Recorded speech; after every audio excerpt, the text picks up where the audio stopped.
യവന സുന്ദരി സ്വീകരിക്കുകേ. ഇതാണോ സുൽത്താന്റെ സാമ്രാജ്യം? എനിക്കിപ്പോൾ ഡ്യൂട്ടി സമയമല്ല, തലയിൽ ഇൻസ്പെക്ടർ തൊപ്പിയില്ല.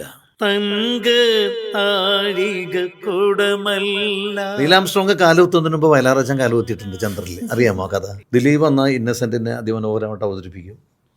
നാദർഷ ഈ ദിലീപും കൂടെ ഒരു ഇന്നസെന്റിന്റെ ഒരു കുമ്പസാര പ്രോഗ്രാം ഉണ്ട്, അത് ഭയങ്കരമായിരുന്നു. ഇന്നസെന്റ് അച്ഛനായിട്ട് ദിലീപ് ഒരു ഓഹയൊക്കെ ഇട്ടപ്പോൾ നാദർഷ കുമ്പസരിക്കാൻ വേണ്ടി വന്നു. അതൊക്കെ അന്നത്തെ ഹൈലൈറ്റ് ക്യാരക്ടറായിരുന്നു. Varsha golden diamonds, Cherupuzha, Kochi, Calicut, Malappuram, Kannur. Neil Armstrong കാലുകുത്തുന്നതിന് മുമ്പ് വയലാറച്ചൻ കാലുകുത്തിയിട്ടുണ്ട് ചന്ദ്രനിൽ, അറിയാമോ കഥ?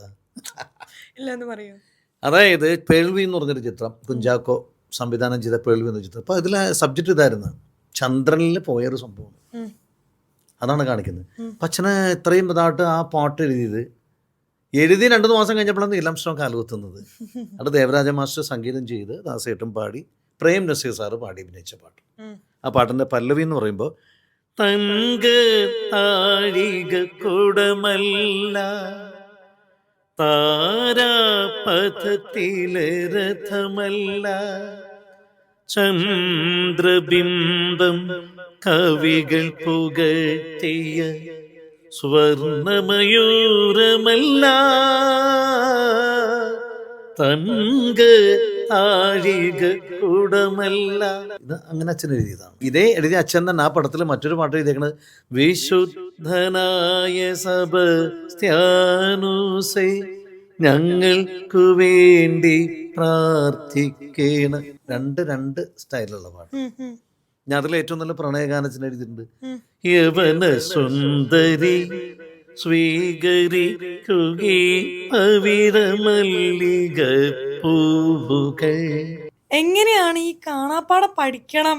ഈ കാണാപ്പാടം പഠിച്ച ഇതിലൊരു ഗിന്നസ് റെക്കോർഡിന് വേണ്ടിട്ട് പഠിച്ചതാണോ അതോ അങ്ങനെ ഒന്നും വന്ന ഇത് സംഭവിച്ചു പോയെന്ന ഒരു കഥയെന്ന് പറഞ്ഞ പോലെയാണ്. കാരണം ഞാൻ പണ്ട് മറ്റുള്ള ട്രൂപ്പിലൊക്കെ പാടുമ്പോൾ വന്ന് പാടും, മറ്റുള്ളവർ ഡയറി നോക്കി പാടുമ്പോൾ എനിക്ക് ഡയറി ഇല്ലാണ്ട് അവിടെ പാടും. അപ്പം അങ്ങനെ വന്നപ്പോൾ കൊച്ചിയിലെ ഒരു വലിയൊരു പ്രമുഖ ഗായകൻ കോറസ് പീറ്റർ, അദ്ദേഹം കലാപൂരിലൊക്കെ മുഖ്യ ഗായകനായിരുന്നു. അപ്പം പീറ്ററാണ് അങ്കിൾ, ഞാൻ പീറ്റർ അങ്കിൾ എന്ന് വിളിക്കുന്നത്. അദ്ദേഹമാണ് എന്നോട് പറഞ്ഞത്, എടാ നിന്റെ മനസ്സൊരു സാധനം കിട, പക്ഷെ നീ തിരിച്ചറിയില്ല. ഇത് നമ്മുടെ ഗായകൻ ഉണ്ണിമേനോനും എന്നോട് പറഞ്ഞിട്ടുണ്ട്. ഞങ്ങൾക്കൊക്കെ ഡയറി ഇല്ലാതെ പാടാൻ പറ്റില്ല, നിനക്ക് ഇതെല്ലാം ബൈഹാർട്ടാണ്, അപ്പം നീ അതൊന്ന് സ്റ്റഡി ചെയ്യുന്നു പറഞ്ഞു.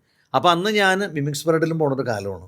ഞാൻ അബി, ദിലീപ്, നാദർഷ, ഷിയാസ്, നാരായണൻകുട്ടി അങ്ങനെ പറഞ്ഞപ്പോൾ എന്നോട് പറഞ്ഞു അതൊക്കെ ഒന്ന് നിർത്തിയിട്ട് പാട്ടിൽ തന്നെ ഒന്ന് കോൺസെൻട്രേറ്റ് ചെയ്യുക. കാരണം ഞങ്ങൾക്ക് ഒരു വരി പോലും കാണാൻ അറിയില്ല, ഇത് ബൈഹാർട്ട് കറക്റ്റായിട്ട് പാടുന്നു, അപ്പോൾ ഒന്ന് സ്റ്റഡി ചെയ്യാം. അപ്പം അതൊരു പ്രചോദനമായി നമുക്ക്.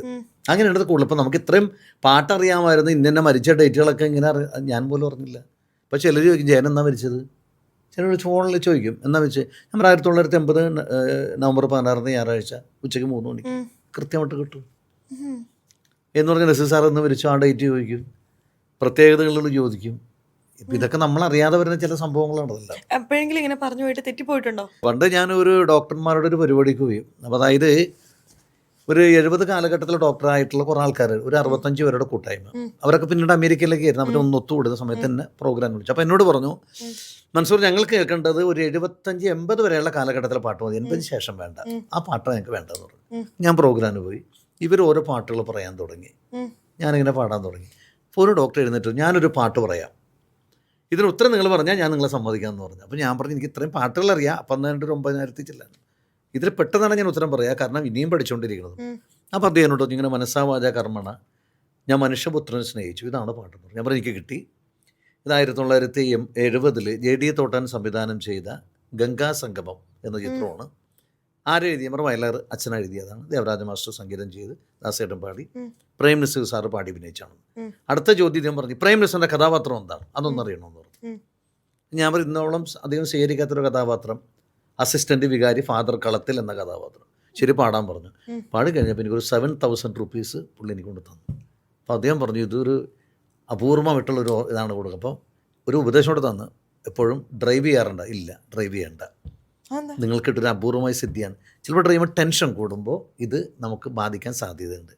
പിന്നെ ബാത്റൂമിൽ പോകുമ്പോൾ സൂക്ഷിക്കുക, കാല് തെന്നിയൊന്ന് വീണൊന്ന് തലയടിച്ച് വീണാൽ ആ സെക്കൻഡ് കൊണ്ട് നമ്മുടെ ഓർമ്മശക്തി, ഈ ഓർമ്മശക്തി എന്ന് പറഞ്ഞാൽ ചെറിയൊരു കടുകുമണി പോലത്തെ ഒരു സാധനം.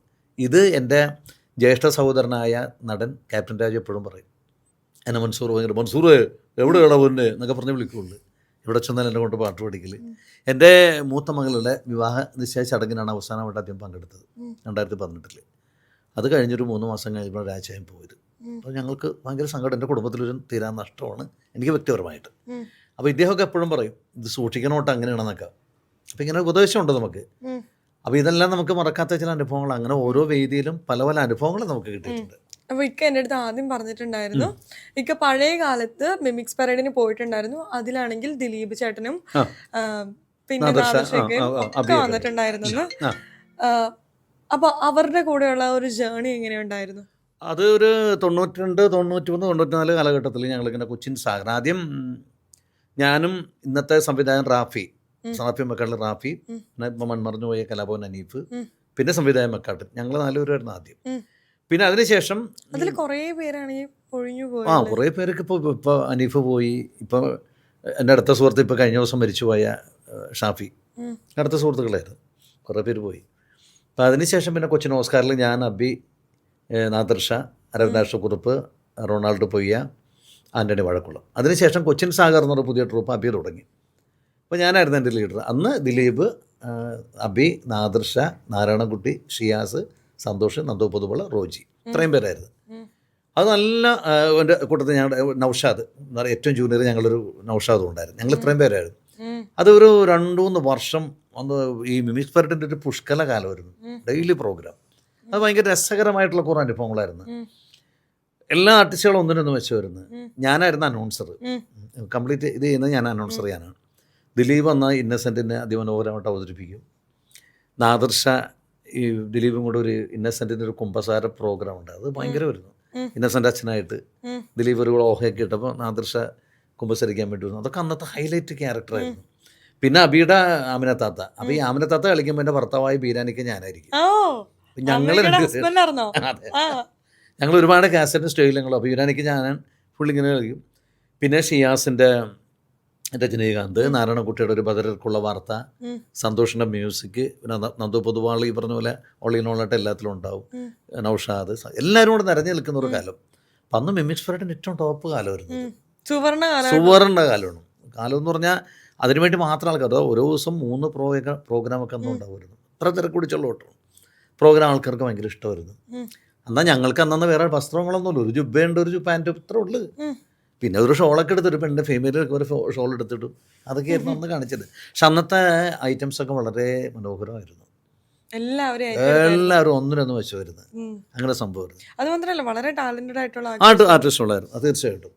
അപ്പോൾ അന്നൊക്കെ ഞാൻ ഈ ജയനയൊക്കെ ചെയ്തിരുന്നു. പിന്നീടാണ് ഞാൻ ആദ്യമായിട്ട് ജയനെ ഗൾഫിൽ ഡ്രസ്സ് ഇട്ട് അവതരിപ്പിച്ചത് ഞാനാണ്. അത് നമുക്കൊരു പരീക്ഷണാർത്ഥം ചെയ്താണ് 95 ഒരു 30 വർഷം മുമ്പ്. അപ്പോൾ ഞങ്ങൾ ഇതുപോലെ ഒരു ഗൾഫ് ടൂർ പോയപ്പോൾ നമുക്കൊരു ആശയം വന്നു, നമുക്ക് ജയനെ ഒന്ന് അങ്ങനെ ഒന്ന് ചെയ്താലോ ഒന്ന്. അപ്പോൾ അന്ന് ആദ്യമായിട്ട് ഞാനൊരു റെഡ് ഷർട്ടും പച്ച പാൻറ്റും ബെൽറ്റൊക്കെ ഇട്ട് ആ രീതിയിലൊന്ന് അവതരിപ്പിക്കും. അതൊരു വെറൈറ്റി ആയിരുന്നു. അതിനുശേഷം പിന്നെ പലരും അത് അനുകരിച്ചു തുടങ്ങി. പക്ഷെ നമ്മളൊക്കെ ചെയ്യുമ്പോൾ അന്ന് വലിച്ചു ചെയ്തിട്ടല്ലോ, ജയൻ എങ്ങനെ പറഞ്ഞു അതാണ് നമ്മൾ പറഞ്ഞത്. അന്നത്തെ കാലത്തെ ആർട്ടിസ്റ്റുകൾ അതാണ്. ഇന്നിപ്പോൾ ചിലരൊക്കെ വെറുതെ വൾഗറാക്കി കളയാണ്, ചിലർ നന്നായിട്ട് ചെയ്യുന്നവരുണ്ട്. പക്ഷെ ചിലവർ വെറുതെ എന്നൊക്കെ പറഞ്ഞാൽ വലിയ ജയൻ അങ്ങനെയൊന്നുമില്ല, നല്ല അളന്നും കുറച്ച് നല്ല കൃത്യതയോടെ പറയുന്ന ആളാണ്. ശരി, പണ്ടത്തെ ആൾക്കാരെ ഇപ്പൊ കൂടുതലായിട്ട് അവരെ ഓവർ ഇമിറ്റേറ്റ് ചെയ്ത്, അതാണ് കുഴപ്പം വരുന്നത്. അന്നൊക്കെ പറഞ്ഞാൽ ഇപ്പം ജയറാമൊക്കെ നസീർ സാറിനെ അവതരിപ്പിക്കുമ്പോൾ കറക്റ്റ് നസീർ സാറാണത്.